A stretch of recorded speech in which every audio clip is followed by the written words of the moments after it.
नमो तस्स भगवतो अरहतो सम्मा सम्बुद्धस्स।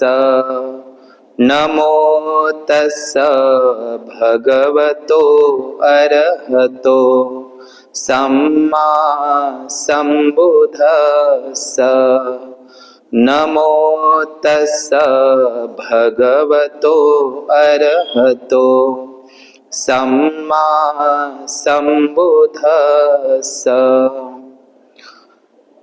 विश्व शांतीदूत, विश्व वंदनीय, द लाईट ऑफ वर्ल्ड या जगाचा प्रकाश, विश्वदीप, महान कारुणिक अरहत सम्यक संबुद्ध देवानंग पियदसी धम्मदायात महान सम्राट अशोक मौर्य, बोधिसत्व विश्वरत्न, द सिम्बॉल ऑफ नॉलेज, जग बदलणारा बाप माणूस डॉक्टर बाबासाहेब आंबेडकर या तीनही महामानवांना तिवार अभिवादन करून उपस्थित रमाई बुद्धविहार पुलगाव नाचनगाव परिसरातील सर्व श्रद्धाशील संपन्न बौद्ध उपासक तसेच उपासिकांना मंगलाची कामना आणि नोबेल ट्रूथ या यूट्यूब चॅनलचे सर्व दर्शक यांच्याही प्रति मंगलाची कामना करून आज या ठिकाणी 12 जानेवारी हा जो दिवस राजमाता राष्ट्रमाता जिजाऊ यांच्या या जयंतीचा हा जन्मोत्सव,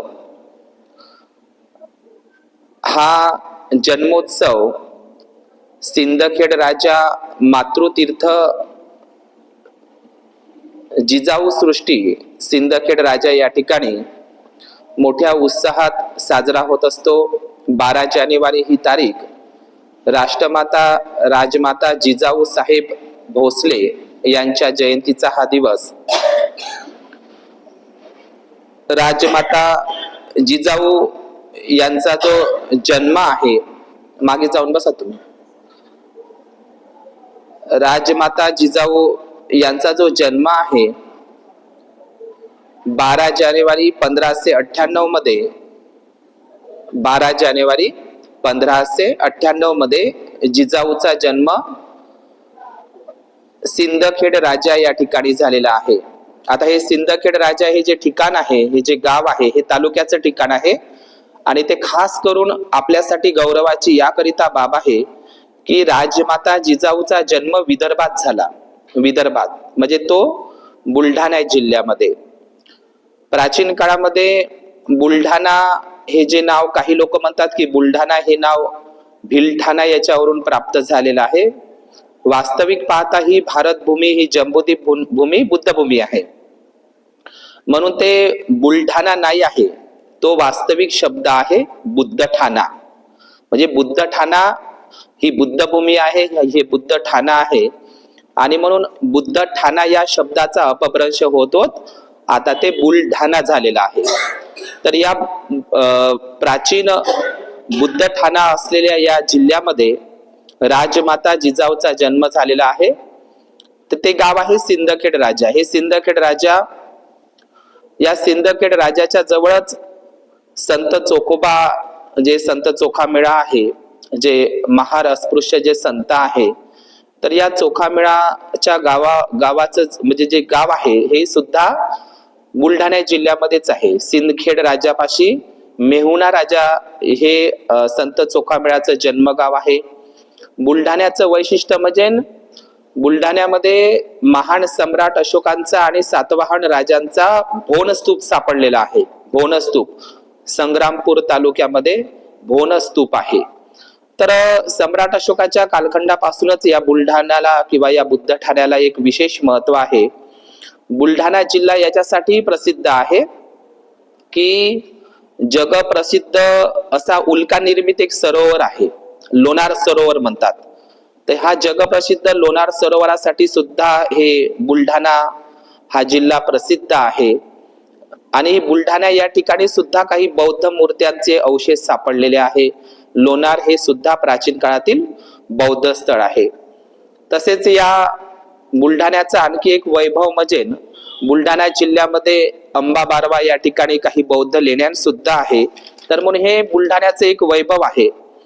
तर जिजाऊंचा जो जन्म झालेला आहे सिंदखेड राजा, तर आजही महारवाड्यांनाच राजवाडा म्हटल्या जाते. आज म्हणजे मराठवाडा असेल तर तिथे महारवाड्यांनाच राजवाडा म्हटल्या जाते. सिंदखेड राजा हा जो शब्द आहे, सिंदखेड राजा ही नाव त्याच्यावरच पडलेलं आहे की या प्राचीन जम्बूद्वीप भारतामधले जे काही नाग लोक आहे, हे नाग लोक प्राचीन काळातले म्हणजे ना ते राजेच होते. म्हणून या सिंदखेड राजाच्या मागे राजा हा शब्द आलेला आहे. आपण बुलढाणा जिल्ह्यामध्ये जर बघितलं तर सिंदखेड राजा आहे, पिंपळगाव राजा आहे किंवा देऊळगाव राजा आहे. तर हे राजे लोक, नागराजे लोक त्या प्राचीन काळातले, आणि खास करून सिंदखेड राजा हे नाव कशावरून प्राप्त झालेलं आहे, तर त्या ठिकाणी लखुजी जे जाधव आहे, जिजाऊंच्या वडिलांचं नाव होतं लखुजी जाधव, हे लक्षात ठेवायचं आहे. आणि हे लखुजी जाधवांचा राजवाडा, लखुजी जाधवांचा राजवाडा जो सिंदखेड राज्यामध्ये आहे तो अजूनही महारवाड्यामध्येच आहे सातबाऱ्याच्या नुसार. आणि लखुजी जो राजा आहे, हा लखुजी राजांची जी कन्या आहे ती म्हणजे जिजाऊ. लखुजी राजाची जी कन्या आहे ती म्हणजे कोण? जिजाऊ आहे. तर या जिजाऊंचा जन्म या सिंदखेड राज्यामध्येच झालेला आहे.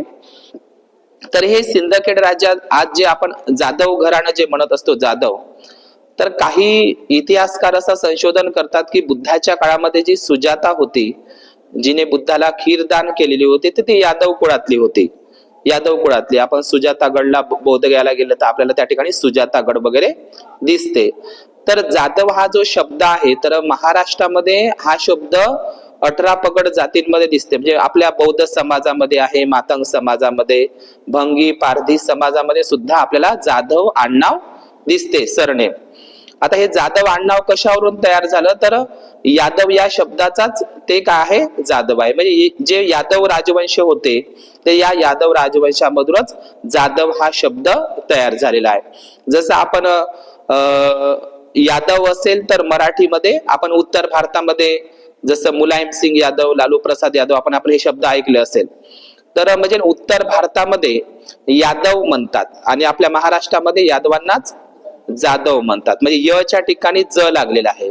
जसं यशोदेच्या ठिकाणी जसोदा लावल्या जाते आणि यशवंतच्या ठिकाणी जशवंत लावल्या जाते, तर अशाच प्रकारे हा यादव पासूनच जाधव हा शब्द तयार झालेला आहे. लक्षात घ्यायचा आहे, जाधव हा यादव कुळातूनच निर्माण झालेला आहे. यादव म्हणजे कोण, तर ते कृष्णाचे यादव नाही आहे. यादव हे प्राचीन काळातील बुद्धिस्ट लोक होते आणि यादव हे नागवंशी लोक होते. त्याचा महत्वाचा पुरावा म्हणजे नाशिकच्या ठिकाणी, नाशिकला त्रिरश्मी बौद्ध लेण्या आहे आणि या त्रिरश्मी बौद्ध लेण्या, ज्या नाशिकच्या त्रिरश्मी बौद्ध लेण्या आहे, त्या नाशिकच्या त्रिरश्मी बौद्ध लेण्यांमध्ये, ज्या बौद्ध लेण्यांमध्ये एक शिलालेख सापडलेला आहे, त्याच्यामध्ये ईश्वर दत्त नावाचा आभीर, म्हणजे आभीर हा शब्द तुम्हाला ऐकायला थोडासा वेगळा वाटत असेल. आभीर, आहीर आणि यादव लक्षात घ्यायचं आहे. आभीर, आहीर आणि यादव हे एकच आहे.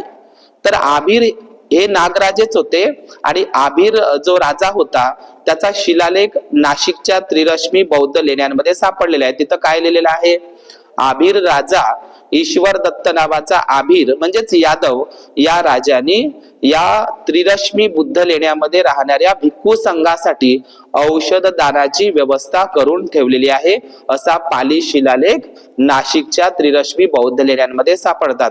आणि म्हणून हेच यादव म्हणजेच नंतर आभीर, आहीर आणि नंतर ते यादव आणि यादवचेच जाधव झालेले आहे. म्हणजे सरळ सरळ जिजाऊ माता ही नाग वंशातील आहे.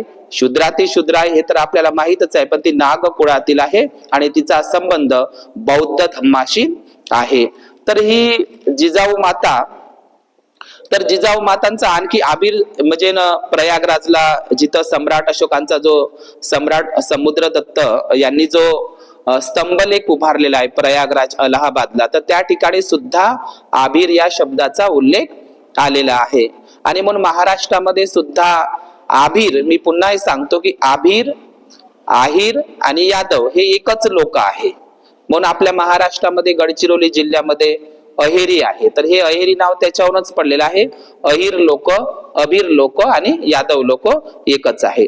तर आपल्या महाराष्ट्रामध्ये देवगिरीचा किल्ला तुम्ही नाव ऐकलं असेल किंवा दादा देवगिरी तर नाही ऐकलं असेल, पण दौलताबादचा किल्ला हे नाव तुम्ही ऐकलं असेल.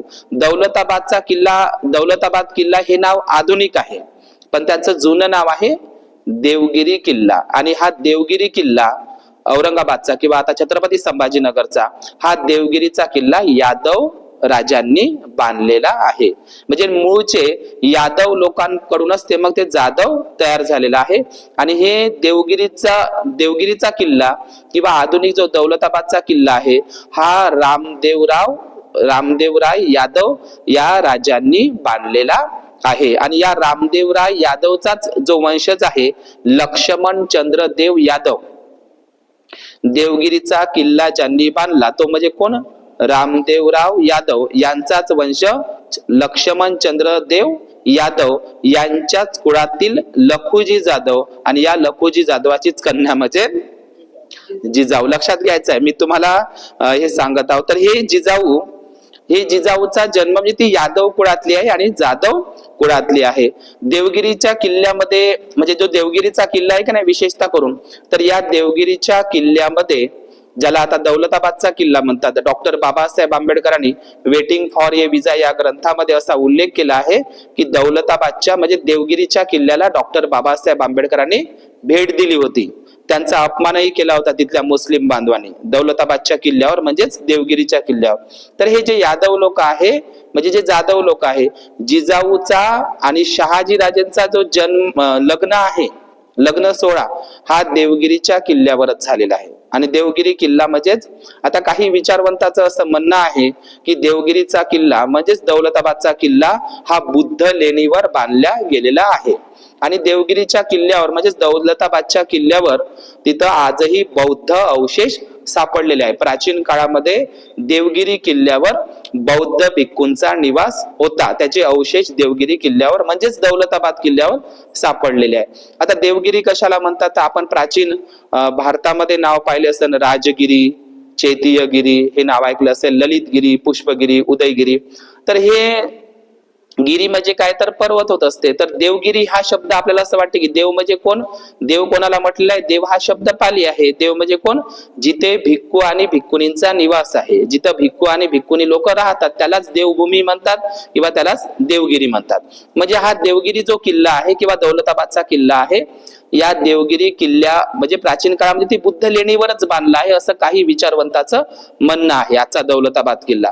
तर देवगिरीच्या त्या लेणीमध्ये किंवा आता आधुनिक त्या किल्ल्यामध्येच जिजाऊचा आणि शहाजी राजांचा लग्न सुद्धा झालेला आहे. बघा म्हणजे किती संबंध येत आहे बौद्ध धर्माशी आपल्याला माहित आहे. तर हा देवगिरीचा जो किल्ला आहे, आपण जर इतिहासामध्ये जर बघितलं की डॉक्टर बाबासाहेब आंबेडकर म्हणतात की महार आणि मराठे एकच आहे. मराठ्यांमध्ये आणि महारांमध्ये नावं आणि आडनावं सारखीच आहे आपल्याला दिसतात. आपण जर बौद्ध साहित्यामध्ये जर पाहिलं तर शिवाजी राजांच्या आजोबांचे नाव काय होते? मालोजी राजे भोसले.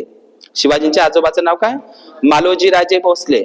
आणि डॉक्टर बाबासाहेब आंबेडकरांच्याही आजोबाचे नाव मालोजी सकपाळ. पहा, मालोजी सकपाळ म्हणजे सारखंच. आपण नंतर हे पाहिलं की जेव्हा भीमाबाईचा मृत्यू होते तर डॉक्टर बाबासाहेब आंबेडकरांचं पालन पोषण करण्यासाठी रामजी बाबा दुसरी पत्नी करते. त्या दुसऱ्या पत्नीचं नाव जिजाबाईच असते, सावतराई डॉक्टर बाबासाहेब आंबेडकरांची. तर डॉक्टर बाबासाहेब आंबेडकरांचे हे जे म्हणजे शिवाजींच्या आजोबांचंही नाव मालोजी आहे आणि डॉक्टर बाबासाहेब आंबेडकरांच्या आजोबाचं नाव काय आहे? मालोजीच आहे. आणि एक गोष्ट लक्षात घ्यायची आहे, मालोजी रावांचं जे घर आहे, मालोजी राजे जे भोसले आहे किंवा शिवाजी राजांचे जे वंशज आहे त्यांचं मूळ गाव आहे वेरूळची बुद्ध लेणी. समजलं? म्हणजे जिजाबाईचं जे सासर आहे ते कोण आहे? कोणतं ठिकाण आहे? वेरूळ आहे.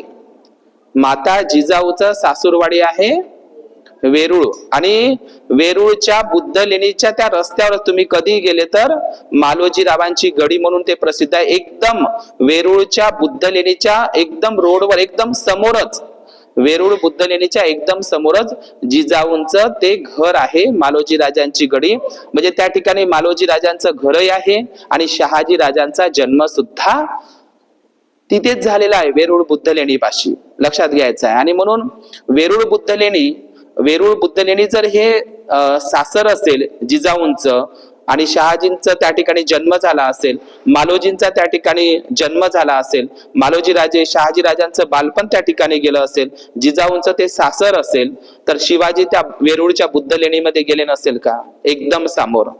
आज जगातले लोक त्या वेरूळच्या बुद्धलेणीला भेट देतात, तर त्या वेरूळच्या बुद्धलेणीमध्ये स्वाभाविकपणे जिजाऊ, शहाजी राजे आणि छत्रपती शिवाजी यांनी त्या वेरूळच्या बुद्धलेणीमध्ये नक्कीच प्रवेश केला असेल. एकदम त्यांच्या वेरूळच्या लेणीच्या. आता लेण्या आधी का शिवाजी आधी?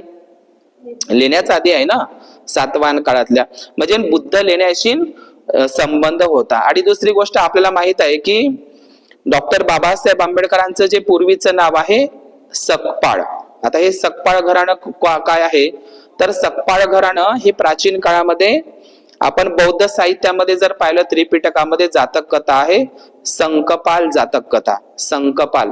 आणि हे संकपाल प्राचीन काळातील नागवंशी लोक होते. या संकपाल जातक कथेवरूनच सकपाळ हा शब्द जन्माला आलेला आहे.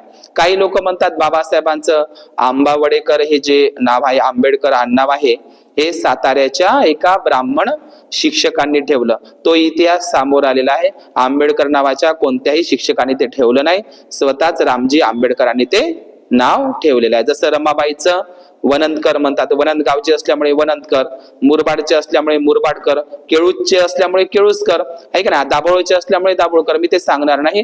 तर आंबेडकर हे जे आडनाव आहे स्वतः रामजी आंबेडकरांनीच साताऱ्याच्या शाळेमध्ये टाकलं. साताऱ्याच्या शाळेमध्ये कोणीही आंबेडकर नावाचा शिक्षक झालेला नाही आहे. तर हे जे सकपाळ आडनाव आहे, हे सकपाळ आडनाव सुद्धा बुद्धिस्ट आहे आणि नागराजे आहे.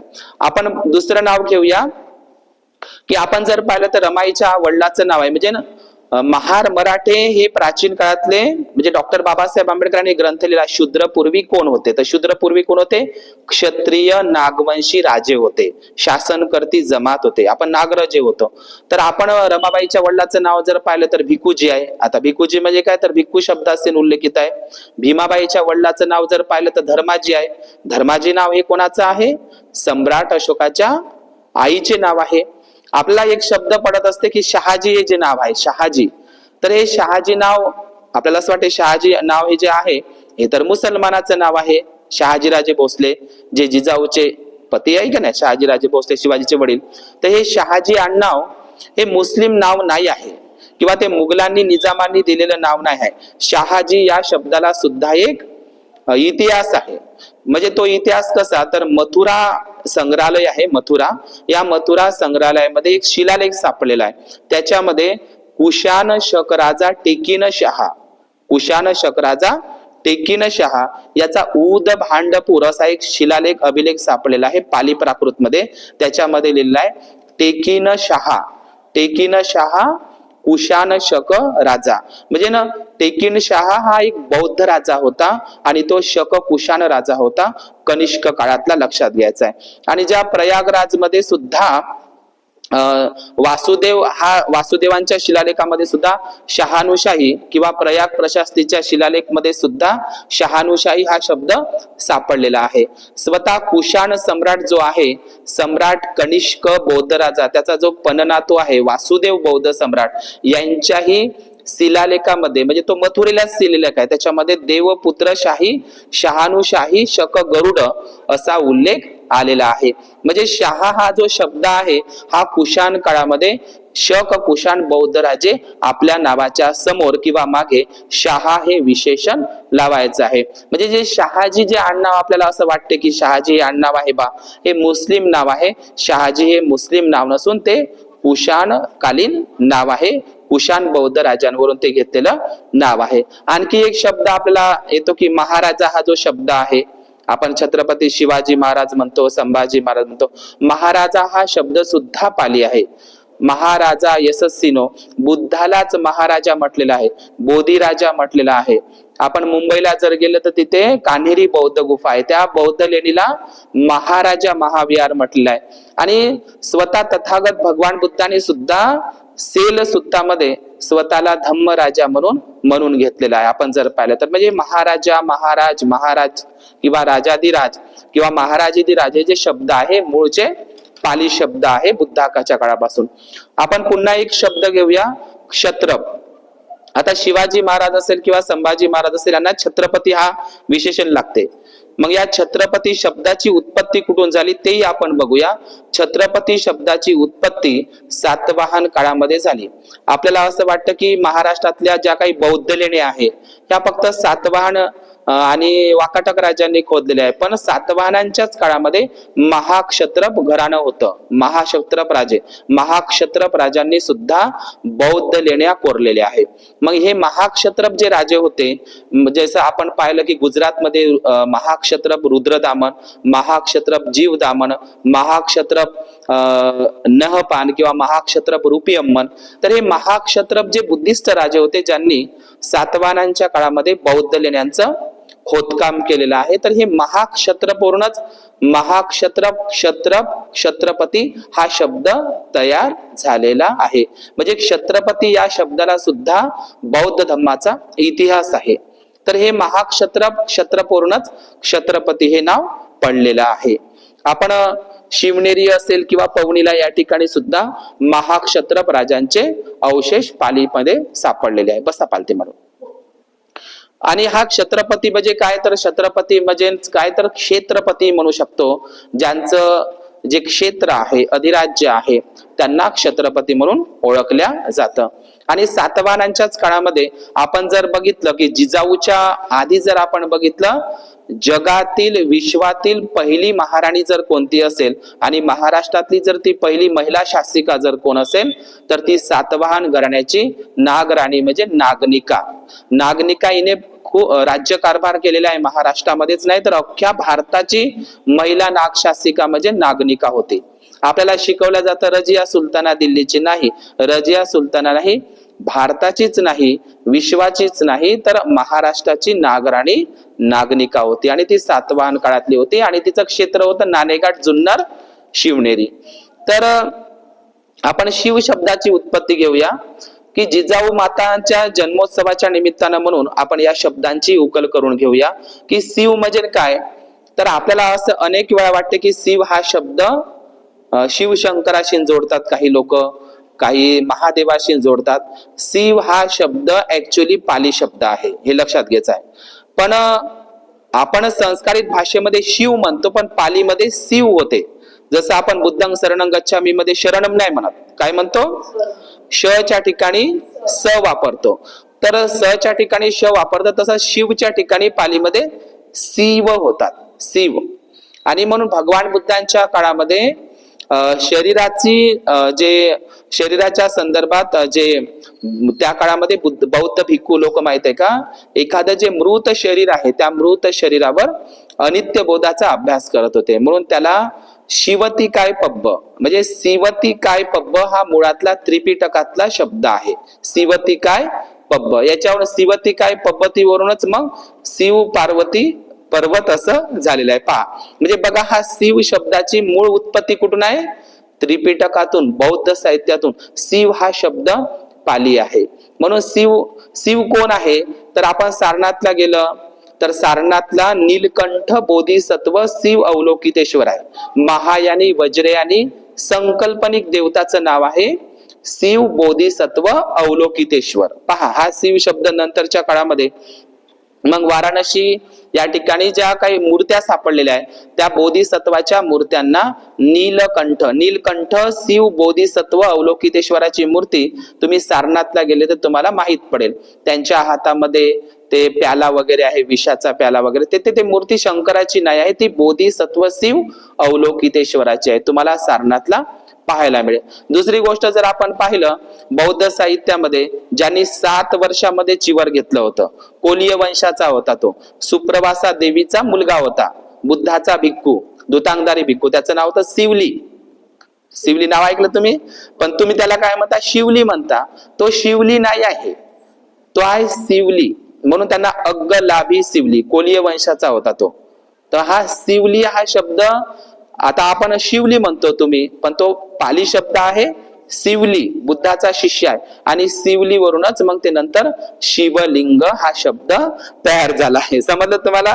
मी शिव शब्दाची उत्पत्ती सांगतो. काही लोकांना वाटते शिव हा शब्द शंकरजीच्या याच्यावरून ठेवलाय, शिवशंकरावरूनच शिवाजीचं नाव ठेवलंय, हा जिजाऊचं आहे म्हणून मी ते सांगत आहो. तुम्ही माहित करून घेतलं पाहिजे शब्दांचं सुद्धा ब्राह्मणीकरण भारतामध्ये झालंय. शिव हा शब्दच मुळातला त्रिपिटकातला आहे, बौद्ध साहित्यातला आहे, जातक कथेमधला सुद्धा हा शिव शब्द आहे. शिवी जातक कथा आहेच, त्याला पालीमध्ये शिवी जातक कथा म्हणतात. तर शिवाजीचा जो जन्म आहे, तर हा शिवाजीचा जन्म आणखी आपण घेऊया की शिवनेरी हा जो शब्द सर्वप्रथम शिवनेरी, आता जे आपण शिवनेरी किल्ला म्हणतो, पण शिवनेरी हा शब्द मुळात साची स्तूपावर पालीमध्ये आहे. साची स्तूपावर शिवनरी शब्दाचा उल्लेख आहे, शिवनेरी नाही, शिवनरी. शिवनरी हा शब्दाचा उल्लेख साचीच्या बौद्ध स्तूपांवर आहे. तर शिवनेरी आहे कोण बघा, म्हणजे शिवनेरी या शब्दाचा संबंध साची स्तूपाशी आहे. पाली प्राकृत मध्ये तिथे लिहिलेलं आहे, अभिलेख मध्ये साचीच्या स्तूपावर काय लिहिलेलं आहे? शिवनेरी नावाच्या बौद्ध उपासिकेनं या साचीच्या स्तूपाला धम्मदान केलेलं आहे. म्हणजे शिवनेरी नावाची कोण होती? बौद्ध उपासिकेचं नाव आहे ते शिवनेरी. आणि शिवनेरी भारतामध्ये मग आपल्या महाराष्ट्रामध्ये शिवनेरी किल्ला चाललाय. दुसरी गोष्ट, सम्राट अशोकाने जे 84,000 स्तूप बांधले होते त्याच्यापैकीचा भरऊत स्तूप, या भरऊत स्तूपावर सुद्धा जनको राजा शिवला देवी या उपासिकेचे या भरऊत बौद्ध स्तूपासाठी दान असा उल्लेख आहे. म्हणजे बघा, शिवला देवी नावाची एक उपासिका भरऊत स्तूपावर तिचं नाव आहे. पुन्हा साचीच्या स्तूपावर आणखी एक 3 शिलालेख आहे. ठिनकस्स शिवतीय दान, शिवती नावाच्या एका उपासिकेचं दान, किंवा भोगवटन नधन धमरखित शिव नदीनो दान, म्हणजे भोगवर्धन इथली धम्मरक्षिताची जी आई आहे उपासिका शिव नदीचे दान या साची स्तूपासाठी दिलेले आहे असा उल्लेख आलेला आहे. बघा, शिव या शब्दाचा अर्थ जर काढला तर साचीचा बौद्ध स्तूप जो सम्राट अशोकांनी निर्माण केला होता, आणि भरूचचा बौद्ध स्तूप, 84,000 बौद्ध स्तूपांवर सुद्धा या लोकांचं दान असेल, पण ते स्तूप आता नष्ट झाले आहे, त्याचे अभिलेख सापडले म्हणून मी तुम्हाला सांगितले आहे. तर आपण शिव शब्द साचीच्या स्तूपावर आहे, त्रिपिटकामध्ये आहे, जातक कथेमध्ये आहे, शिवी जातक कथा म्हणून. तर शिव शब्द आपल्याला ते तर आता तुम्हाला महाराष्ट्र सोडून सापडतो. शिवाजी महाराजांचा जन्म जर महाराष्ट्रामध्ये झाला असेल तर शिव शब्द महाराष्ट्रातही असायला पाहिजे. तर शिव शब्द तुम्हाला कोकणामध्ये, मी स्वतः गेलेला आहे, तिथं कुडा बौद्ध लेणी आहे, जंजिरा किल्ल्याच्या एकदम समोर. कोणती लेणी? कुडा बौद्ध लेणी, कोकणामध्ये इतकी सुंदर लेणी आहे. त्या कुडा बौद्ध लेणीवर शिव या शब्दाचे कितीतरी उल्लेख आलेला आहे. मग त्या कुडा बौद्ध लेणीवर कोणते कोणते शब्द आहे? शिवभूती आहे, शिवभूती नावाची उपासिका, शिवदत्त नावाचा भिक्खू, म्हणजे शिवदत्त नावाचा थेरो भिक्खू असा उल्लेख कुडा बौद्ध लेणीवर आहे. किंवा शिवभूती, शिवम, आपण बौद्ध साहित्यामध्ये मुलांचे नाव ठेवतो का, शिवम ठेवतो ना, शिवम वगैरे. तर शिवम हा बौद्ध उपासक आहे. शिवभूती, शिवदत्त, शिवम हे बौद्ध उपासकांचे नाव पाली भाषेमध्ये कुडा बौद्ध लेणीमध्ये लिहिलेले आहे. कुडा बौद्ध लेणी तुम्ही बघितली पाहिजे, ती कोकणामध्ये जंजिरा किल्ल्याच्या एकदम समोर आहे. त्याच कुडा बौद्ध लेणीमध्ये शिव या शब्दाचे कितीतरी उल्लेख आहे. शिवपालित, शिवदत्त, शिवपालिता, शिवदत्ता हे या उपासिकाने सुद्धा कुडा बौद्ध लेणीसाठी दान केलेले आहे असा उल्लेख आलेला आहे. एवढंच नाही, त्या ठिकाणी शिवघोष नावाचा बौद्ध उपासक किंवा शिवपालित किंवा शिवम असे शब्द कुडा बौद्ध लेणीमध्ये सापडतात. सांगा बरं, शिव हा शब्द कुठला आहे? मग बौद्ध धर्मातला आहे का नाही? शिवाजींच्या नाव ठेवण्याच्या आधी, जिजाऊनी नाव ठेवण्याच्या आधी शिव हा शब्द बौद्ध लेण्यांमध्ये सापडते आणि महाराष्ट्रातल्या बौद्ध लेण्यांमध्ये सापडते. महाडला छोट्या लेण्या आहे, कोल नावाच्या बौद्ध लेण्या महाडला, त्या ठिकाणी सुद्धा महाडच्या त्या कोल बौद्ध लेण्यांमध्ये सुद्धा शिवदत्त नावाचा उपासक आणि शिवदत्ता नावाची बौद्ध उपासिकांनी या कोल बौद्ध लेणीला दान केलेला आहे असा उल्लेख केलाय. आम्ही अलीकडेच लेण्याद्रीच्या बौद्ध लेण्यांमध्ये गेलो होतो. लेण्याद्री बौद्ध लेण्या कुठे आहेत? त्या जुन्नर शिवनेरीला. त्या लेण्याद्री बौद्ध लेणीमध्ये सुद्धा शिवभूती नावाच्या एका उपासकाने या कपिचित लेण्याद्री बुद्ध लेण्यांना दान केलेलं आहे. शिवभूती नावाच्या एका उपासकाने ही बुद्ध लेणी खोदलेली आहे. हे लेण्याद्री बुद्ध लेणीमध्ये सुद्धा कोरले. ही लेण्याद्री बुद्ध लेणी जुन्नर शिवनेरीला आहे. एवढंच नाही, शिवनेरी जुन्नरला शिवस्वामी नावाचा एक बौद्ध उपासक असं सुद्धा शिवनेरी जुन्नरच्या बुद्ध लेणीमध्ये कोरलेलं आहे. आपण इकडे मुंबईला जर गेलं तर मुंबईला कान्हेरी बौद्ध लेणी आहे. खूप मोठ्या बौद्ध लेणी आहे. तर या कान्हेरी बौद्ध लेण्यामध्ये सुद्धा शिवमित्र किंवा मुकुद शिव असे नाव बौद्ध उपासक उपासिकांचे आलेले आहे. इतकंच नाही, नाशिकच्या त्रिरश्मी बौद्ध लेण्यांमध्ये शिवस्कंद गुप्त नावाचा उल्लेख आलेला आहे. आणि आता हे तर महाराष्ट्रातली गोष्ट आहे, पण अफगाणिस्तान हे जे देश आहे, बुद्धाच्या काळामध्ये गांधार देश म्हणायचे, त्याला काय म्हणायचे? गांधार. स्वतः भगवान बुद्ध गांधार देशामध्ये गेले होते. वक्कली तुम्ही बुद्धानिझम वाचा. तर गांधार देश म्हणजे आजचं पाकिस्तान, अफगाणिस्तान. तर या गांधार देशमध्ये एक सोन्याचा ताबूत लागलेला आहे. तो सध्या विदेशामध्ये ठेवलेला आहे. तुम्ही आजचीच एक घटना ऐकली असेल, विदेशातून भगवान बुद्धांच्या अस्थी आल्या त्या पिपर हवाच्या, विल्यम पेपेनं त्या नेल्या होत्या. आज आल्या त्या दिल्लीमध्ये ठेवल्या, ओरिजिनल अस्थी बुद्धांच्या, कपिल वस्तूच्या पिपर हवाच्या. तर भगवान बुद्धांच्या अस्थी असलेला म्हणजे गांधार देशामध्ये म्हणजे आजच्या अफगाणिस्तानमध्ये एक बिमारन नावाचा प्रांत आहे. पण नाव कसं आहे त्याचं? बिमारन. तर हे बिमारन नावाचं एक ताबूत आहे, कास्केट आहे. त्याच्यावर सुद्धा काय लिहिलेलं आहे? भगवत शरीर शिवरक्षिता मुंजावदा पुत्रसा दानमय. म्हणजे मुंजावदाच्या पुत्रानं भगवान बुद्धांच्या अवशेषासाठी मुंजावदाचा जो पुत्र आहे त्याचं नाव आहे शिवरक्षित. सोन्याचा कास्केट आहे. तुम्ही मोबाईलवर मध्ये जर पाहिलं त्याच्यावर माहित पडेल. म्हणजे शिवरक्षित नावाचा एक बौद्ध उपासक होता गांधारमध्ये. ते आजही शिलालेखांमध्ये. आणि एवढंच नाही, शिवरक्षित असा मुंजवंदा पुत्रसा दानमुहे मिया तवे भागवत शरीरही सर्व बुधन पुये असं लिहिलं. म्हणजे शिवरक्षित हा शब्द बिमारन अफगाणिस्तानच्या बौद्ध त्या अवशेष कास्केटांवर सुद्धा लिहिलेला आहे की मुंजावदाचा जो पुत्र आहे शिवरक्षित यांनी सर्व बुद्धांच्या अवशेषासाठी आणि भगवान बुद्धांच्या अवशेषासाठी या सोन्याच्या कास्केटाची निर्मिती केलेली आहे. तो सध्याला ब्रिटिश म्युझियम मध्ये ठेवलेला आहे. आणि जुन्नर शिवनेरीमध्ये जे 36 नंबरची बुद्ध लेणी आहे, 36 नंबरची, तर त्या जुन्नर शिवनेरीची जी बुद्ध लेणी आहे, सगळ्यात जास्त बौद्ध लेण्या जुन्नर शिवनेरीला आहे. तर तिथं 36 नंबरच्या बुद्ध लेणीमध्ये गिरीभूती नावाचा व्यापारी, ऐका ते शब्द कसा आहे तो, शिलालेख आहे. गिरीभूती नावाचा व्यापारी उपासक, त्याची पत्नी शिवपालनिका. शिवपालनिका हा शब्द, शिवभूती, शिवदत्त, शिवम हे सगळे शब्द तुम्हाला शिवनेरीलाच दिसत आहे. सांगा मग शिव शब्द कुठून आला असेल? म्हणजे शिव या शब्दाची उत्पत्तीच कुठं आहे? शिवनेरीला सुद्धा आहे. तिथल्या पाली प्राकृत लेण्यांमध्ये कोरलेली आहे, लेणींमध्ये आहे. तर तिथं काय लिहिलेलं आहे?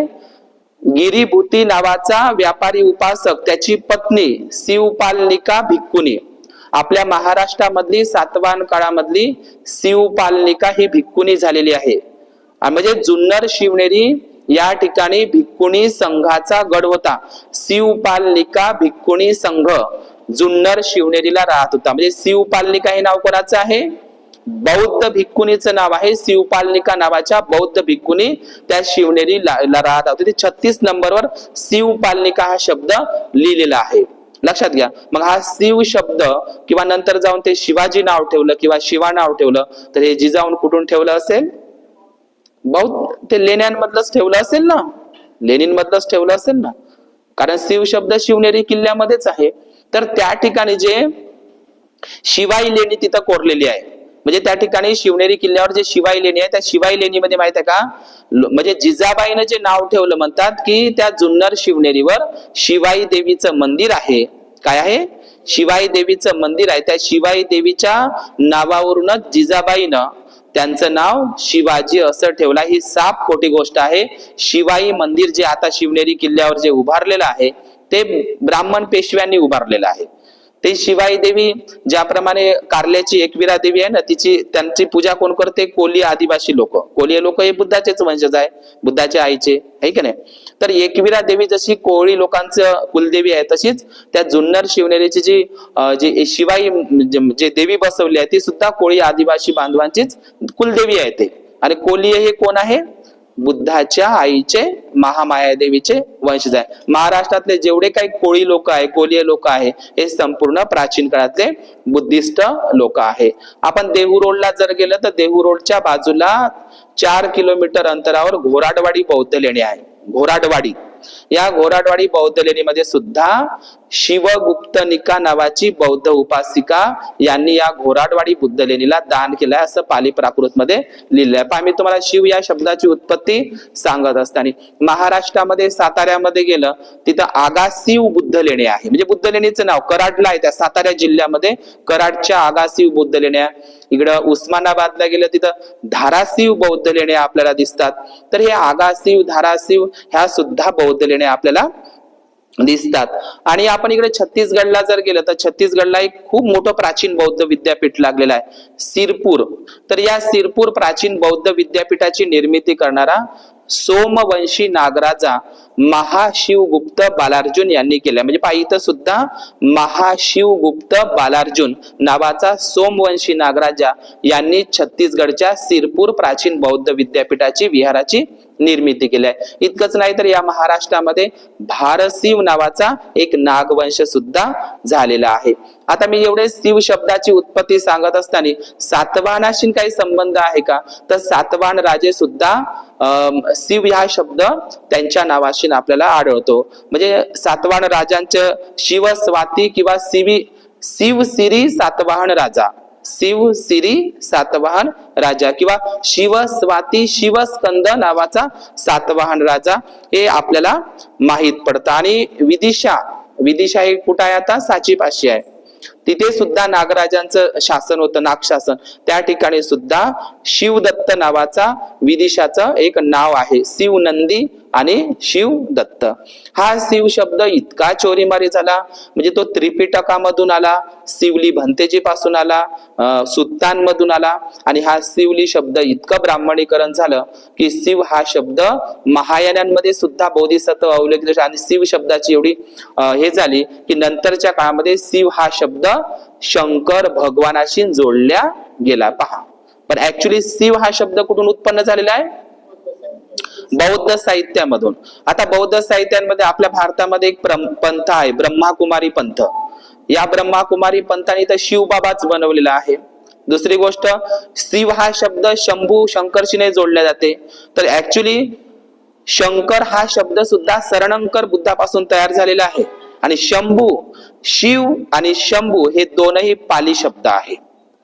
पालीमध्ये शंभू म्हणतात. शंभू बुद्धाच्याच काळामध्ये आपण थेरीगाथा जर शब्द ग्रंथ वाचला तर बुद्धाच्या काळामध्ये संभूत सानवाशी नावाच्या भिक्खूचं नाव आहे.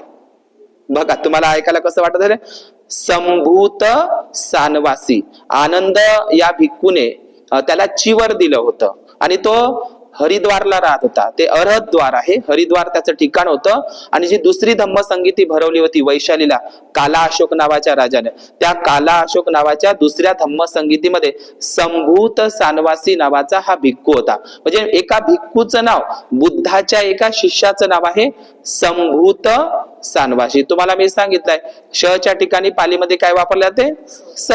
आता हा शब्द आहे शंभू आणि पालीमध्ये आहे संभू. तर हा संभूत नाव लक्षात ठेवायचं आहे. बुद्ध काळातला भिक्खू संभूत सानवासी नावाचा भिक्खू होता. या संभूत वरूनच मग काय झालं? शंभू झालं, शिव शंभू झालं, संभा झालं आणि संभाजी झालेला आहे. समजलं?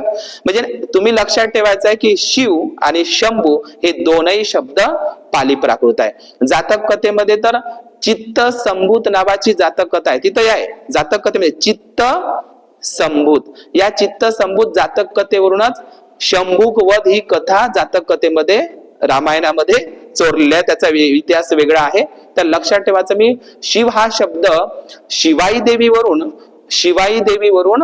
ते शिवाजी नाव ठेवलेलं आहे जिजाऊंबा, ही चुकीची गोष्ट आहे. शिवपालनिका नावाची जी भिक्कुणी होती, शिव हा शब्द ऍक्च्युली पाली शब्द आहे, हे आपण लक्षात घेतलं पाहिजे. तर हे तुम्ही शिव, शंभू, संभा आणि संभाजी, तर ऍक्च्युली संभूत हे एका बुद्धाच्या काळातल्या संभूत सानवासे एका भिक्खूंचं नाव आहे. शिव या शब्दाचा अर्थ होते कल्याण, मंगल, निब्बाण आणि मोक्ष. आणि महाराष्ट्रामध्ये घटोत्कच जी बुद्ध लेणी आहे किंवा अजंठा बुद्ध लेणी आहे, ते सुद्धा सांभ किंवा शंभू हा शब्द आपल्याला दिसतो. तर बुद्धाच्या काळामध्ये जे म्हणजे बुद्धाच्या काळामध्ये जे काही सातवाहन राजे जे होऊन गेले, सातवाहन राजांच्या नंतर म्हणजे शिवशाही आली, शिवशाहीच्या नंतर मग काय आली, पेशवेशाही आली. आपण दुसरी गोष्ट आणखी समजून घेऊया की बुद्धभूषण. आता हे बुद्धभूषण आपण लक्षात घेऊया की काही लोक म्हणतात की छत्रपती संभाजी महाराजांनी बुद्धभूषण हा ग्रंथ नाही लिहिला, त्यांनी बुधभूषण हा ग्रंथ लिहिला. आपण बुधवार म्हणतो का ना, बुधवार, तर लोक म्हणतात बुद्धभूषण हा ग्रंथ छत्रपती संभाजी महाराजांनी लिहिला, तर बुधभूषण लिहिला. ऍक्च्युली पालीमध्ये बुध शब्द आहे. लुंबिनीचा जो स्तंभ आहे का नाही, लुंबिनीचा, त्याच्यावर काय लिहिलंय, येतं साकमुनी बुधे जाते. आपण ते बुद्ध म्हणतो, पण पाली शब्द आहे बुधच आहे, जो आपण बुधवार लिहितो. तर बुधभूषण हा जो ग्रंथ वयाच्या 14व्या वर्षी छत्रपती संभाजी महाराजांनी, वयाच्या 14व्या वर्षी, आणि तो ग्रंथ संस्कृत भाषेमध्ये लिहिला. तुम्हाला माहित आहे संस्कृत हा विषय बाबासाहेबांना नाकारण्यात आला होता, कारण संभाजी शिवाजी महाराज हे कोण होते, शूद्रच होते ना, शूद्रच होते, ते लक्षात घ्यायचं आहे. आणि संभाजी महाराजांनी वयाच्या 14व्या वर्षामध्ये बुद्धभूषण नावाचा संस्कृतमध्ये ग्रंथ लिहिलाय, म्हणजे त्यांना संस्कृत भाषा येत होती. आणि नंतर माहित आहे तुम्हाला, बुद्धभूषण हे जे नाव आहे, डॉक्टर बाबासाहेब आंबेडकरांनी जेवढे काही ग्रंथ लिहिले, संविधान किंवा बुद्धानिस धम्मा, तर बाबासाहेबांनी आपल्या एका प्रिंटिंग प्रेसला नाव दिलं होतं, भारतभूषण प्रिंटिंग प्रेस. मग भारतभूषण प्रिंटिंग प्रेस हे बाबासाहेबांनी नाव बदलवलं आणि त्यांनी प्रिंटिंग प्रेसचं नाव बुद्धभूषण प्रिंटिंग प्रेस ठेवलेलं होतं. समजलं तुम्हाला? तर आपण हे जे डॉक्टर बाबासाहेब, आणि आपण जर पाहिलं की मग नंतर छत्रपती संभाजी महाराजांची हत्या मनुस्मृतीच्या नियमानुसार झाली, त्यांचे जिवंतपणे डोळे काढण्यात आले आणि मग ते गोविंद गणपत गायकवाड यांनी समाधी, म्हणजे गोविंद गणपत गायकवाडाची जी समाधी आहे, म्हणजे एखाद्या महार व्यक्तीनेच बांधलेली आहे, आणि ती समाधी संभाजी महाराजांची समाधी आजही ती वडू बुद्रुकला महारवाड्यामध्येच आहे. आपण डॉक्टर बाबासाहेब आंबेडकरांचं जर उदाहरण घेतलं, जेव्हा महूवरून बदली झाली रामजी बाबांची, ते साताऱ्याला आले, तर साताऱ्याची जी शाळा होती त्या शाळेचं नाव काय होतं, प्रतापसिंह भोसले. समजलं? साताऱ्याची म्हणजे पहिल्या दिवशी जे भिवा शाळेमध्ये गेले साताऱ्याला, त्या शाळेचंच नाव होतं राजा प्रतापसिंह भोसले. आणि हे राजा प्रतापसिंह भोसले शिवाजी महाराजांचे वंशज आहे, कारण भोसले घराणं तुम्हाला साताऱ्यामध्ये होते, आपल्या नागपूरमध्ये आहे, नागपूरचे भोसले, आणि पश्चिम महाराष्ट्रामध्ये. समजलं का? आणि हे भोसले लोक कोण होते, भोसले लोक बुद्धिस्टच होते. पश्चिम महाराष्ट्रामध्ये मराठवाड्यामध्ये गेले तर भोसले आडनावाचे लोक आपल्या बौद्ध समाजामध्ये आहे, म्हणजे 18 पगड पारधी समाजामध्ये आहे भोसले आडनाव. समजलं का? तर हे भोसले कोण होते, प्राचीन काळातले बुद्धिस्ट लोक होते. एक मराठा लाख मराठा, एक मराठा लाख मराठा म्हणतात. मराठा नावाची कोणतीच जात नाही, मराठी बोलणाऱ्या लोकांनाच मराठा म्हणतात. मांग मराठा, ढोर मराठा, चांभार मराठा, धनगर मराठा, कोळी मराठा, कोणाला मराठा म्हणा? समजलं का? मराठी बोलणाऱ्या लोकांनाच मराठा म्हणतात. आपण हे मराठाच, मराठी जे बोलतात महाराष्ट्रात, जे मराठी भाषिक लोक आहेत त्यांना मराठा म्हणतात. जे शिवाजींचे मावळे होते त्यांना मराठा म्हणत होते, पण आता ते लोक मराठा जात म्हणते. मराठा नावाची कोणतीच जात अस्तित्वात नाही आहे. तर आपल्याला माहित आहे शिवाजी महाराजांची जयंती सर्वप्रथम कोण सुरू केली, ज्योतिबा फुलेंनी. ते स्वतः रायगडला गेले, त्यांची समाधी शोधून काढली, त्यांची जयंती केली. आणि एवढंच नाही, शिवाजी महाराजांनी म्हणजे ज्योतिबा फुलेंनी त्यांना आपलं गुरुही मानलं, त्यांनी एक पोवाडा सुद्धा तयार केलेला आहे. तर छत्रपती शिवाजी महाराजांचे जे छत्रपती शिवाजी महाराजांना आदर्श मानत होते कोण, ज्योतिबा फुले. आणि ज्योतिबा फुलेंना गुरु कोण मानत होते, डॉक्टर बाबासाहेब आंबेडकर. तर डॉक्टर बाबासाहेब आंबेडकरांनी सुद्धा एकचदा बाबासाहेब आंबेडकर बदलापूर मुंबईच्या शिवाजी महाराजांच्या जयंतीला गेले होते. तर त्यावेळी पांडुरंग शास्त्र पालय नावाचे जे गुरुजी होते, त्यांनी 3 मे 1927 ला डॉक्टर बाबासाहेब आंबेडकर शिवाजी जयंतीच्या कार्यक्रमासाठी गेले होते बदलापूर मुंबईला. समजलं? तिथं 2 एकर जागा मिळालेली आहे आणि बाबासाहेबांना त्यावेळी अध्यक्षपद सुद्धा भूषवण्यात आलेलं होतं. तर हे डॉक्टर बाबासाहेब आंबेडकरांनी शूद्रपूर्वी कोण होते? तर बाबासाहेबांनी सरळ दिलेलं आहे, शूद्र प्राचीन काळातले नागवंशी क्षत्रिय लोक होते, नागराजे होते. आणि मग नंतर ते प्रतिक्रांतीच्या नंतर त्यांचं राज्य हिसकावण्यात आलं आणि त्यांना काय करण्यात आलं? गुलाम करण्यात आलं. समजलं? शिव शंभू हे पाली शब्द आहे आणि बौद्ध भिक्खूंचे ते नाव आहे. आता जिजाऊंचं व्यक्तिमत्व जर बघितलं तर जिजाऊ ही जाधव कुळातली आहे. कुठली आहे? जाधव कुळातली.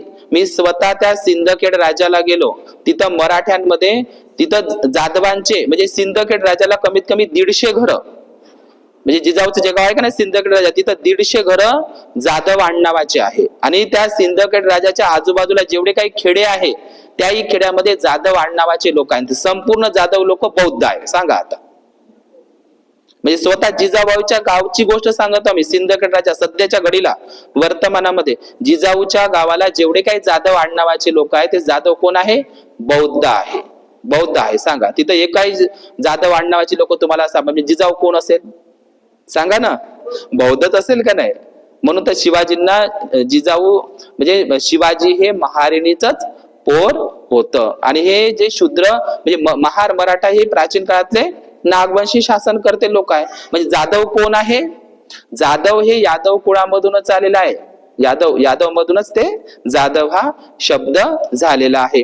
तर जिजाबाईंना एकूण 5 भाषा येत होत्या, मराठी, हिंदी, उर्दू, कन्नड आणि फारसी. जिजाऊ म्हणजे काही साधी नव्हती. जिजाऊंना घोडा पळवता येत होता, तलवार कशी चालायची, सगळी युद्ध कला कौशल्य तिच्याकडं होतं. जिजाऊच शिवाजी महाराजांची प्रथम गुरु आहे. जिजाऊनच ती तलवार दिली आहे शिवाजीला. त्या काही भवानीनं वगैरे दिली नाही. ब्राह्मणांनी, दादासाहेब पुरंदरेने हे सगळी बदमाशी केलेली आहे. कोणती देवी ते तुळजाभवानी स्वप्नात आली नाही, ते काही शिवाजीला तलवार दिली नाही. स्वतः जिजाऊनच त्यांना तलवार दिली आहे. दादाजी कोणते वगैरे गुरु नाही. संत तुकाराम हे त्यांचे कोण आहे? गुरु आहे. जिजाऊ आईच त्यांची काय शिवाजींची गुरु आहे. आणि ती जी तलवार आहे का नाही, ती तलवार पोर्तुगीजांची तलवार होती. गोविंद पानसरे यांनी शिवाजी कोण होता हे जे पुस्तक लिहिलं नाही म्हणून त्याची हत्या केली ना.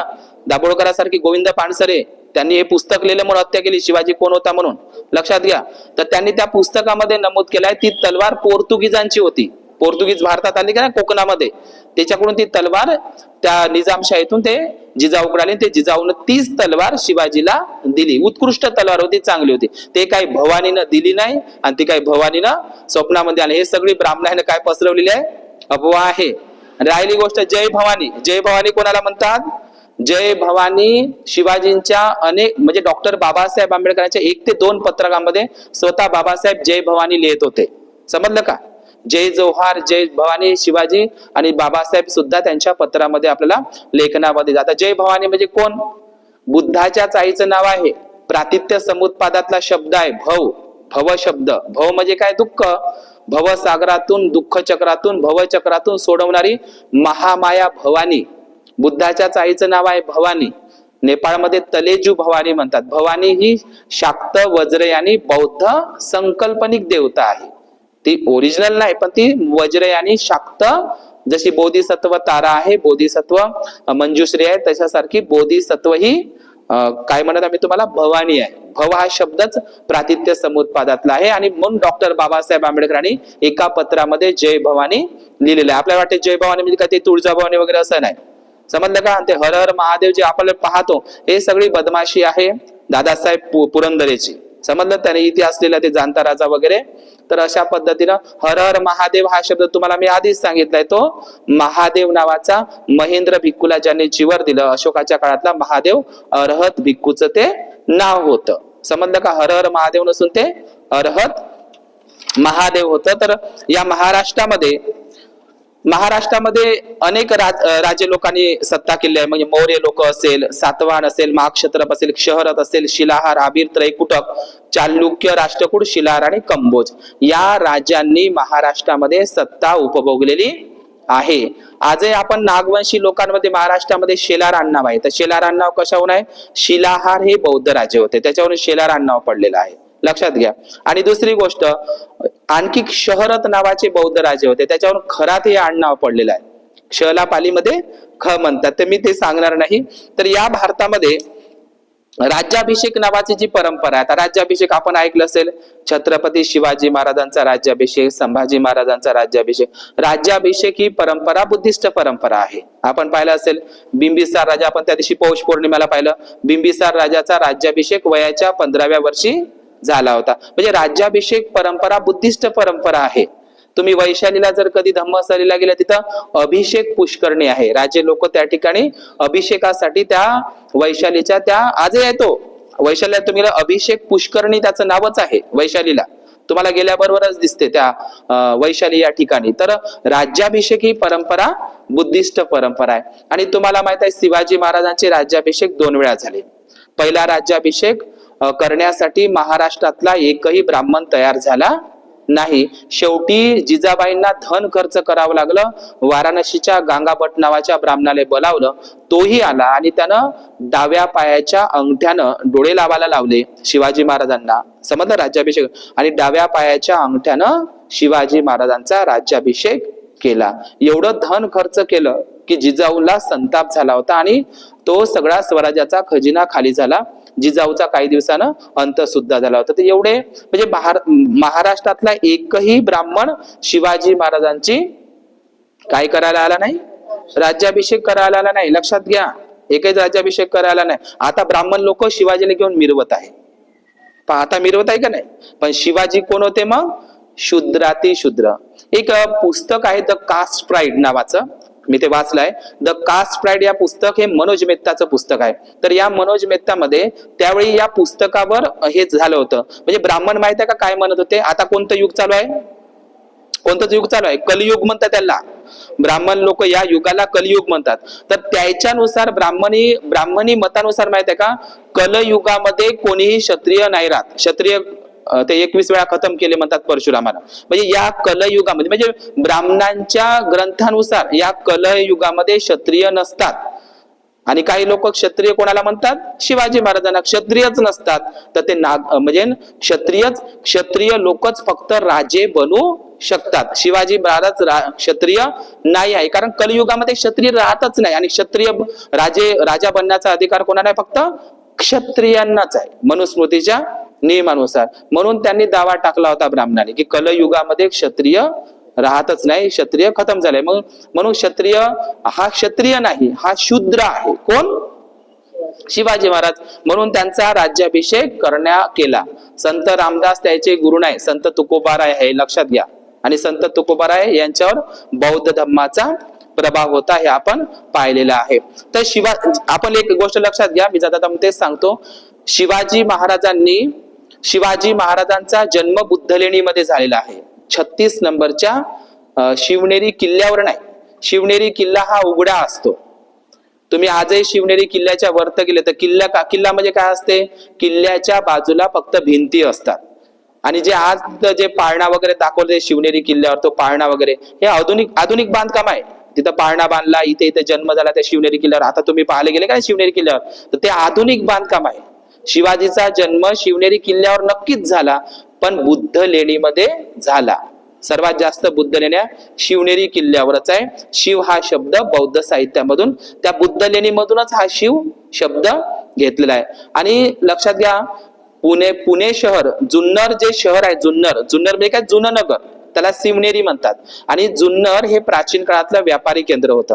नाणेघाट जुन्नर आहे, नाणेघाट पासून तर सोपारा बंदर पर्यंत, म्हणजे नाणेघाट, बोरघाट आणि स्थलघाट इथपर्यंत प्राचीन व्यापारी मार्ग. आणि तुम्ही लक्षात घ्या, जुन्नर शिवनेरी पासून, म्हणजे जुन्नर शिवनेरी जिथे जन्म झाला का नाही शिवाजींचा, जुन्नर शिवनेरी नाणेघाट पासून तर लोणावळा पासून तर मुंबई पर्यंत तुम्हाला बौद्ध लेण्या दिसते. आणि तिथंच गड किल्ले दिसते. म्हणजे जिथं शिवाजी महाराजांचे गड किल्ले आहे, तिथं तुम्हाला बुद्ध लेण्या दिसते. तुम्ही पाहून घ्या, सगळ्यात जास्त बुद्ध लेण्या कुठं आहे? महाराष्ट्रामध्ये आहे, शिवनेरीला आहे. म्हणजे जिथं शिवाजी महाराजांचे गड किल्ले आहे, त्या गड किल्ल्याच्या पायथ्याशी बुद्धाच्या लेण्या आहे. शिवाजी महाराजांनी आणि संभाजी महाराजांनी बुद्ध लेण्याची नासधूस केली नाही, त्याला तोडफोड केलं नाही. उलट त्याच्यामध्ये मावळे राहत होते. एवढे सारे सैनिक जे मावळे आहे बुद्ध लेणीमध्ये आश्रय घेत होते. शिवाजी महाराज जर बौद्ध धर्माचा द्वेष करणारे असते, त्याने बौद्ध लेण्या नष्ट केल्या असत्या. त्याच्यापाशी तर भरपूर होत्या. समजलं का तुम्हाला? शिवाजी महाराजांनी रक्षण केलं. शिवाजींचा काळ गेल्याच्या नंतर पेशवेशाही आली. समजलं ना, भीमा कोरेगाव. आणि म्हणजे शिवशाही खतम झाल्याच्या नंतर छत्रपती संभाजी महाराजांची हत्या झाल्याच्या नंतर ब्राह्मणांनीच हत्या करून घेतली मनुस्मृतीच्या नियमानुसार. आलं का लक्षात तुम्हाला? तर शिवशाही गेल्याच्या नंतर जेव्हा पेशवेशाही आली, तर पेशवेशाहीमध्ये संपूर्ण बौद्ध लेण्या महाराष्ट्रामधल्या शिवाजी महाराजांच्या गड किल्ल्यांवर स्वतः शिवाजी महाराजांनी किंवा जिजाऊ महासाहेबांनी एकही मंदिर बांधलं नाही ना, राम ना कृष्णाचं कोणतंच मंदिर नाही बांधलं होतं गड किल्ल्यावर. पण ब्राह्मण पेशव्यांनी माहित आहे का, शिवाजी महाराजांच्या गड किल्ल्यालाही सोडलं नाही, तिथे मंदिर उभे केले त्यांनी गड किल्ल्यावर, किल्ल्याच्या ठिकाणी. आणि लेण्यांवर सुद्धा, म्हणून शिवनेरीला सगळ्यात मोठी लेणी आहे लेण्याद्री, 7 नंबरची बुद्ध लेणी. तिथं अष्टविनायक गणपती बसवला, तोही कोण बसवला? पेशव्यांनीच बसवलाय. पेशव्यांच्या काळामध्येच तो गणपती बसवला लेण्याद्री शिवनेरीच्या बौद्ध लेणींमध्ये. तर महाराष्ट्रामध्ये जाता जाता म्हणून आपल्याला असं वाटतं आपण किल्ल्याच्या संदर्भात थोडीशी माहिती घेऊया आणि या ठिकाणी थांबूया. तर किल्ला निर्मिती आपण बघूया. आपल्याला सरळ सरळ असं वाटतं की किल्ला किंवा गड किल्ला हा शब्द जर आपल्या डोळ्यासमोर आला तर आपल्याला असं वाटतं की गड किल्ले हे फक्त शिवाजींच्या काळामध्ये होते, पण गड किल्ले बुद्धाच्या काळामध्येही होते. लक्षात घ्या. अंगुत्तर निकायामध्ये नगरोपम सुत्त आहे. आज जे आपण पुलगावचा डेपो वगैरे म्हणतो का नाही, राजानं आपल्या राज्याचं कसं रक्षण करावं हे बुद्धानं सांगितलंय प्रसेनजित राजाला. ते नगरोपम सुत्त आहे. म्हणजे 7 गोष्टी सांगितलंय. राजाने आपल्या नगराचं कसं, प्रजेचं कसं रक्षण करायचं हे बुद्धानं 2500 वर्षापूर्वी अंगुत्तर निकायामध्ये नगरोपम सुत्त सांगितलंय. त्या नगरोपम सुत्तामध्ये बुद्धानं सांगितलंय की किल्ला कसा बांधायचा, आयुध भंडार कसं निर्माण करायचं, हे सगळं नगरोपम सुत्तामध्ये सांगितलंय. बुद्धाच्या काळामध्ये सुद्धा किल्ला होता. समजलं? बुद्धानेच नगरोपम सुत्तामध्ये सांगितलंय. आपल्याला असं वाटते. आणि नंतरच्या काळामध्ये चित्तोडगडचा किल्ला हा जगातला सगळ्यात मोठा किल्ला आहे. समजलं का? भारतातला चित्तोडगड, राजस्थानचा. हा चित्तोडगडचा किल्ला बांधला कोणी? मौर्य राजांनीच बांधलाय, चित्रांगद मौर्य. ग्वालियरचा किल्ला नागराजांनीच बांधलाय, मौर्य राजांनी चित्तोडगडचा किल्ला बांधलाय. तर गड किल्ले जे महाराष्ट्रातले आहे हे नाग लोकांनीच बांधले आहे, ब्राह्मणांनी नाही बांधले. एवढे मोठे दगड वगैरे जे खोदलेले आहे. तर मला तेच सांगायचं आहे की जे किल्ला निर्मितीची जी संकल्पना आहे बुद्धिस्ट काळामध्ये, पण आपल्याला सरळ सरळ वाटते की गड किल्ले आहे तर हे शिवाजींच्या काळामध्ये हे गड किल्ले बांधले गेले नाही. त्याचा शोध लागलेला आहे. सातवाहन राजांनी किल्ले बांधले आहे. शिवनेरी किल्ला, लोहगडचा किल्ला, विसापूर किल्ला हे किल्ले सातवाहन राजांनी बांधलेले आहे. त्याचा इतिहास आहे. शिवाजी महाराजांनी, छत्रपती संभाजी महाराजांनी त्याचा जीर्णोद्धार केला, त्याला अधिकच वाढवत नेलं. पण सातवाहन काळापासूनच महाराष्ट्रामध्ये किल्ले निर्मितीला सुरुवात झाली आहे. समजलं का? हे लक्षात राहील. म्हणजे किल्ले निर्मिती सातवाहन काळामध्येच महाराष्ट्रामध्ये झालेली आहे. सातवाहनांचेच ते जीर्णोद्धार होत मग आपल्याला ते झालेलं आहे. तर आज या ठिकाणी मग आपण जो रायगडचा जो किल्ला आहे, रायगडचा किल्ला जो आहे, तर हा रायगडचा किल्ला कुठे आहे? महाडला. रायगडच्या पायथ्याशीच मनुस्मृती जाळली का नाही बाबासाहेबांनी. रायगड किल्ल्यावर बाबासाहेब एकदा गेले होते, त्यांच्यावर जीवघेणा हल्ला झाला रायगड किल्ल्यावर. रायगड किल्ला रायबा महार जो होता शिवाजी छत्रपती संभाजी महाराजांचा मित्र होता रायबा महार, आणि त्याचाच वंशज मग रायनाग महार भीमा कोरेगावचा.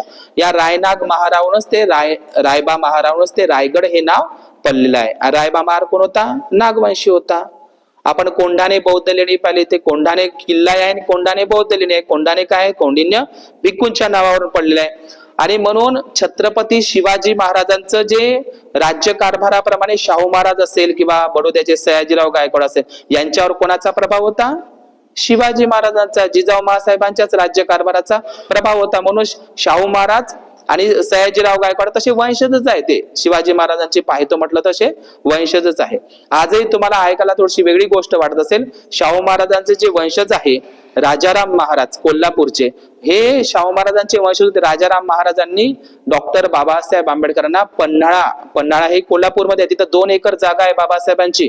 पन्हाळा किल्ल्यावर राजाराम महाराजांनी डॉक्टर बाबासाहेब आंबेडकरांना 2 एकर पन्हाळा या कोल्हापूर या ठिकाणी जागा दान केलेली आहे. तर बोलू नका बरं. आणि नंतरच्या काळामध्ये आपल्याला माहिती आहे की डॉक्टर बाबासाहेब आंबेडकरांनी, म्हणजे पंजाबराव देशमुख असेल किंवा भाऊराव पाटील असेल, यांच्यावर सुद्धा बौद्ध धर्म म्हणजे शिवाजी महाराजांच्या चळवळीचा प्रभाव होता. आपल्याला एक गोष्ट या ठिकाणी जिजाऊंचा जो इतिहास असेल किंवा शिवाजी महाराजांचा इतिहास जर विकृत करण्याचं काम केलं असेल तर दादासाहेब पुरंदरेनं. लक्षात घ्या, जिजाऊची बदनामी केली. संभाजी महाराज दारू पित होता, तो व्याभिचारी होता, दुराचारी होता, हे सगळं. आणि ते आता ते छावा सिनेमा आला होता, ती कादंबरी आहे, ती कादंबरी खरी नसते, तो काही इतिहास नाही. ते आता छावा सिनेमा आला होता का नाही, हे छावा कादंबरी आहे. कादंबरी म्हणजे इतिहास नसते. खरा इतिहास, शिवाजी महाराजांचा खरा इतिहास लिहिला कृष्णाजी अर्जुन केळुस्कर गुरुजींनी. तुम्हाला माहित असेल गौतम बुद्धाचं चरित्र, तुकाराम महाराजांचं चरित्र आणि शिवाजी महाराजांचं चरित्र कोण लिहिलं पहिल्यांदा महाराष्ट्रामध्ये मराठीमध्ये?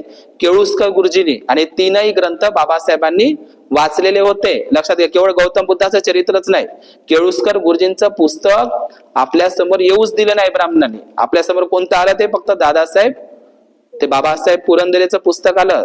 त्यांनी शिवाजी महाराजांचा इतिहास खतम केलेला आहे, ते जाणता राजा वगैरे नाटक. म्हणजे आपण एक जाता म्हणून तेच सांगतो की शिवाजी महाराजांचे जेवढे काही गड किल्ले आपण पाहतो त्या गड किल्ल्यांवर आपल्याला भगवा झेंडा दिसतो.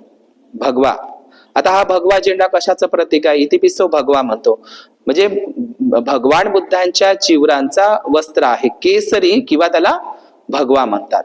तर हे भगवा झेंडे नंतरच्या काळामध्ये हिंदू संप्रदायामध्ये सुद्धा गेलेले आहे. आणि शिवाजी महाराजांना गो ब्राह्मण प्रतिपालक म्हणतात, ब्राह्मण.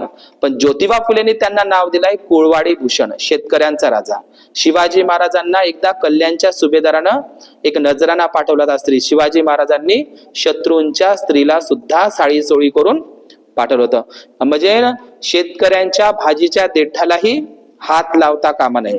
शिवाजी महाराजांनी वतनदाऱ्या सगळ्या खतम केल्या होत्या, म्हणून ब्राह्मण लोक एक झाले होते. आणि राहिलं मी भवानीची गोष्ट सांगत आहोत, जय भवानी. तर शिवाजींच्या काळामध्ये भवानीबाई पाटील नावाची एक मावळीण होऊन गेली होती. शिवाजी महाराज लहानपणी कुठल्या तरी संकटात सापडला होता, तर त्याचं रक्षण केलं. तर ते भवानीबाई पाटील एक असा उल्लेख आहे, तिच्यावरून जय भवानी असा शब्द लावलेला आहे म्हणतात, असा इतिहासामध्ये उल्लेख सापडते. आणि नेपाळमध्ये तर भवानीपूर नावाचं ठिकाणच आहे, जिथं बुद्धाच्या आईचं जे माहेर आहे की नाही भवानीपूर, त्या भवानीपूरला सम्राट अशोकाचा स्तंभ सापलाय. भवानी हा शब्द वज्रे आणि बुद्धिस्ट देवतांचा आहे, हे आपण लक्षात घेतलं पाहिजे. आणि शिवाजी महाराजांचा जो दुसरा राज्याभिषेक झाला होता तो शाक्त बौद्ध संप्रदायाने झालेला होता. शाक्त बौद्ध संप्रदायाने दुसरा राज्याभिषेक बौद्ध पद्धतीने झाला होता, हे लक्षात घ्यायचं आहे. तर जिजाऊंची जी जयंती आहे, जिजाऊंची जयंती, आधी जिजाऊंची जयंती होत नव्हती. बरं झालं ते मराठा सेवा संघाचे पुरुषोत्तम खेडेकर आहे किंवा महाम देशमुख, आताच निधन झालं, आणि श्रीमंत कोकाटे यांनी पहिल्यांदा जिजाऊंचं एक चित्र तयार केलं आणि सिंदखेड राजा या ठिकाणी स्वतःच्या खर्चातून तिथं जमीन विकत घेतली. त्याचं नाव ठेवलं जिजाऊ सृष्टी, मातृतीर्थ जिजाऊ सृष्टी सिंदखेड राजा. बुलढाण्याला ती जागा घेतली आणि मराठा सेवा संघाचे पुरुषोत्तम खेडेकर यांनी जिजाऊची जयंती पहिल्यांदा तयार केली. आता ब्राह्मणी लोकांनी त्याच्यावर कब्जा केलेला आहे. तर जिजाऊचा जन्मोत्सव खूप मोठ्या प्रमाणामध्ये सिंदखेड राजाला त्या ठिकाणी होत असतं. आणि दुसरी गोष्ट, जिजाऊंचं जे मृत्यू आहे तो 17 जूनला झाला. रायगड जे महाडच्या ठिकाणी पाचाड नावाचं गाव आहे कोकणामध्ये, रायगडच्या म्हणजे महाडला लागूनच आहे, तिथं जिजाऊंचा मृत्यू झालेला आहे. तर जिजाबाई जी आदर्श जी स्त्री होती, तर जिजाऊ हीच शिवाजी महाराजांची खरी गुरु होती, स्वराज्य जननी होती. जिजाऊनेच त्यांना प्रेरित केलं होतं शिवाजी महाराजांना, म्हणून त्यांनी आपलं एक सुराज्य निर्माण केलं होतं शिवाजी महाराजांनी. 18 पगड जातीच्या लोकांना, अस्पृश्यांनाही शस्त्र धारण करण्याचा अधिकार होता. आपण एक पाहिलं असेल, मनुस्मृतीच्या नियमानुसार स्त्रिया सती जातात. पती मरण पावल्याच्या नंतर काय होतात? स्त्रिया सती जातात. आपल्याला एक उलट दिसतं, शहाजी राजे भोसले गेल्याच्या नंतर जिजाबाई सती गेल्या का? काऊन नाही गेल्या? म्हणजे तिनं बंड पुकारलं मनुस्मृतीच्या निर्माण. म्हणजे नियम काय सांगते, म्हणून जिचा पती मरण पावला तिनं जिवंतपणी सती जायचं. तर जिजाबाईनं शहाजी राजेच्या चितेवर जा लागत होतं, पण जगेली का ती? नाही. तिनं शिवाजी घडवला, संभाजी घडवला. समजलं का? तिनं राज्यकारभार केला, सती नाही गेली ती. म्हणजे तिनं बंड पुकारलेलं होतं. हाच जिजाऊंचा आदर्श अहिल्याबाई होळकरांनी घेतला. आणि नंतर ताराबाई शिंदे असेल, सावित्रीबाई फुले असेल, हा आदर्श समजलं ना जिजाऊंचाच आदर्श घेतला सावित्रीबाई फुलेनं, ताराबाई शिंदेनं, किंवा मग झलकारीबाईनं, किंवा नंतर ते आता मी जे नाव घेतलं त्यांनी. तर आपणही आपल्या जीवनामध्ये आपण आदर्श घेतला पाहिजे, जिजाऊंचा, रमाईंचा, सावित्रीच्या. आपण रमाईच्या लेखी आहो, सावित्रीच्या लेखी आहो आणि जिजाऊंच्या लेखी आहो. तर या जिजाऊ ही नागवंशी होती, महार समुदायातली होती, ती बुद्धिस्ट होती. तिचे जे वडील आहे लखुजी जाधव हे सुद्धा राजाच होता, आणि शहाजी राजे सुद्धा हे राजेच होते.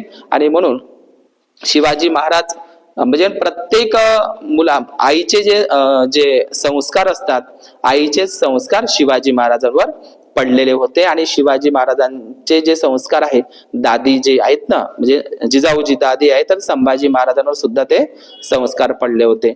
मग बाबासाहेब पुरंदरे नावाचा जो व्यक्ती आहे, ब्राह्मण व्यक्ती, त्यांनी जेम्स लेन नावाचा एक इंग्रज लेखक आहे, त्यांच्या माध्यमातून ते लिहून घेतलं. जिजाऊची बदनामी आणि शिवाजी महाराजांची बदनामी, संभाजी महाराजांची बदनामी.